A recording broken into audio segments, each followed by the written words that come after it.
One of the biggest W studies that I've seen in a long old time has come out, and it's actually really good news because I'm a big fan of combat sports. You might not be able to see it behind me or anything like that. Like, I got the big old Arnold poster above my bed. I know, not a combat sport or anything like that, but if you're doing overhead press and you're not exactly, you got some old school plate loaded dumbbells and one's, not quite secured and one drops on your old noggin, I guess you can get CTE or something like that, but you can't quite see. But I got a Muhammad Ali poster on the other side of the studio here. Okay, I got a football helmet, my Baltimore Ravens signed championship year helmet, and Lord only knows how many of those guys are just gonna one day end up rocking up with the old ticking time bomb between their ears. But add on to that, I was a vociferous UFC consumer. What was the first event that I seen? It was Rampage Jackson Vanderlei Silva's first meeting in the UFC. Frank Mir, Minotauro Nogueira, when he had the big MRSA infection on his back that looked like it was just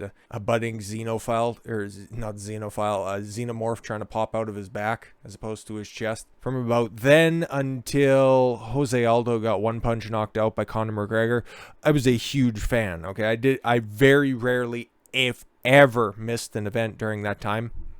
Most of those guys are now kind of retired, so they're having to deal with the fact that the twilight of their career, they ended up, it's kind of like with a girl whenever she's a stripper, okay? Short-term money for long-term problems, okay?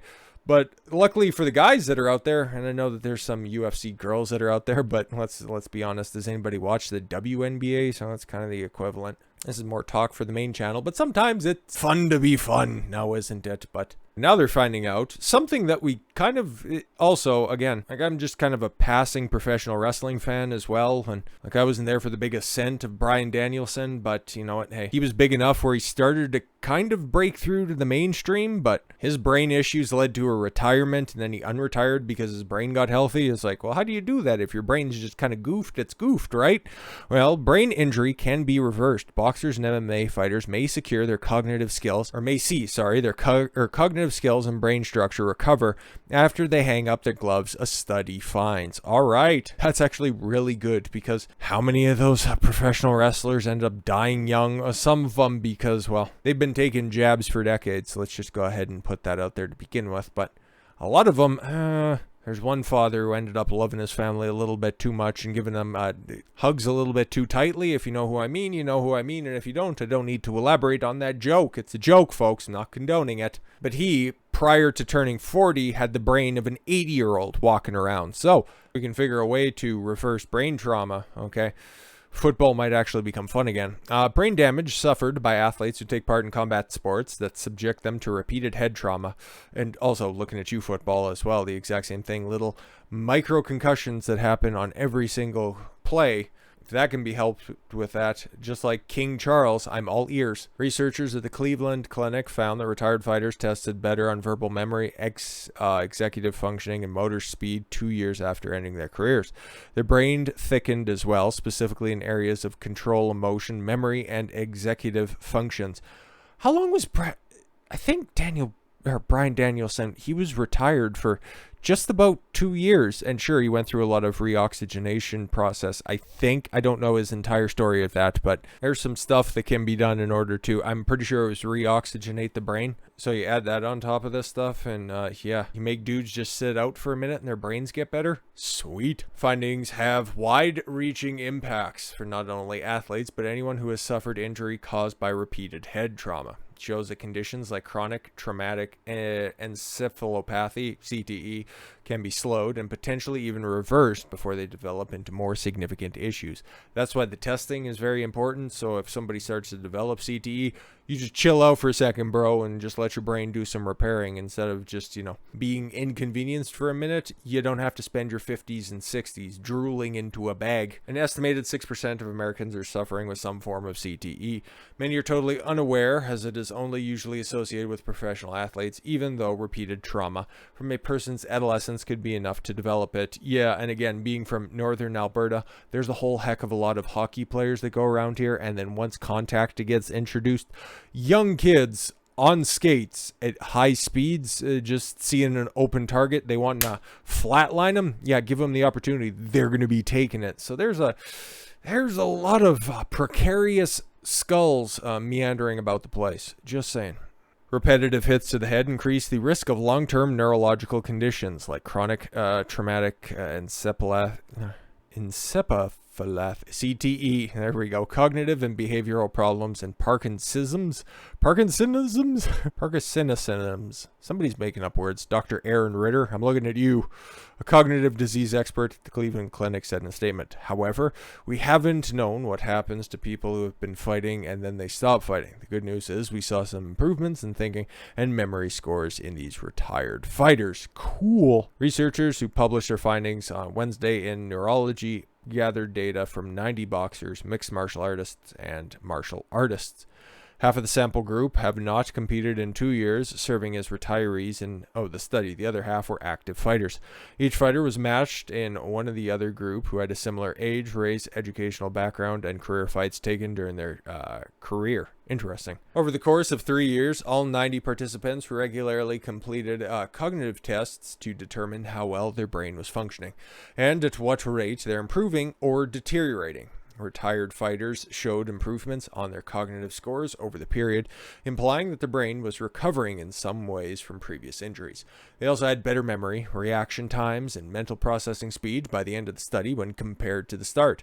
Meanwhile, no positive change was found among active fighters, while many even declined in some of these facets over the 3-year period.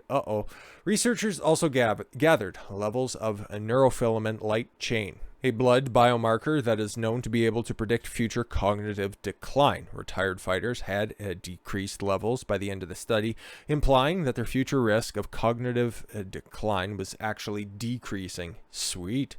This is not the case of active fighters, whose biomarker levels stayed consistent throughout the period. The research team also measured mass of thickness in 68 different regions of the brain. Okay. In 54 of those regions, retired fighters showed slight increase in mass, while the opposite was true for those who were still entering the ring. The results of the studies suggest a recovery of cognitive functioning in fighters who no longer exposed to repetitive hits to the head, Ritter added. Interesting. Future research is needed to determine if there is a time in a fighter's career where recovery is less likely to happen, or to identify factors that might indicate greater risk for developing a neurodegenerative condition. While a study of only 90 is not large enough to make wide-scale conclusions, the finding spells out hope for millions of people suffering with CTE. Yeah, of course, and that's wonderful. A study published in 2017 found that 99% of former NFL players who believed they were suffering cognitive symptoms before their death were suffering from CTE.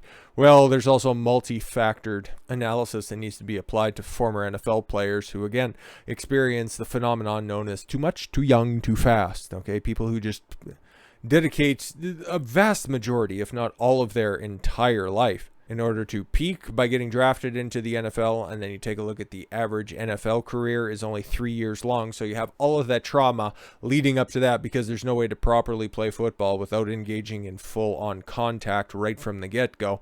Okay, so they have all of that money from the offset. They get the big signing bonus. I'm just even going with a first or second round pick, okay, somebody who gets multi-millions of dollars up front, okay, and then if it's an average career, 3 years in length, the length of your rookie contract that's out there, and then you have to just go on off into the wilderness with your associate's degree in communications. Like, these guys are left destitute, and then they got a faulty noggin on top of that.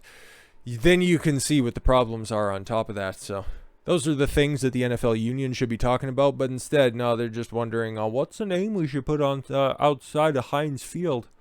Stupid. People who play other combat sports like hockey, rugby, or combat sports could be at significant risk as well. Yeah, of course, rugby, that totally makes sense. Other combat sports, like, again, you can always cite professional wrestling if you just need proof of concept on that. And then hockey, yeah, exactly. Being Canadian, you kind of know it, eh? Study in 2019 found that 6% of Americans are likely suffering from CTE. The condition causes severe memory loss, mood swing, confusions, and other cognitive problems. The most serious cases, a person suffering from CTE will have a condition develop into Parkinson's. Yeah, like what happened with all of the old school boxers that were out there. And unfortunately, yes, it happened to Muhammad Ali, somebody who I referenced at the beginning. So perhaps his condition was far too long in order to help reverse or prevent. Well, obviously. I don't think there were CTE testing back in the 70s, but hopefully we can avoid that happening into the future, because now we know what the heck is actually going on. I love this. This is great. Fantastic finding that they have here,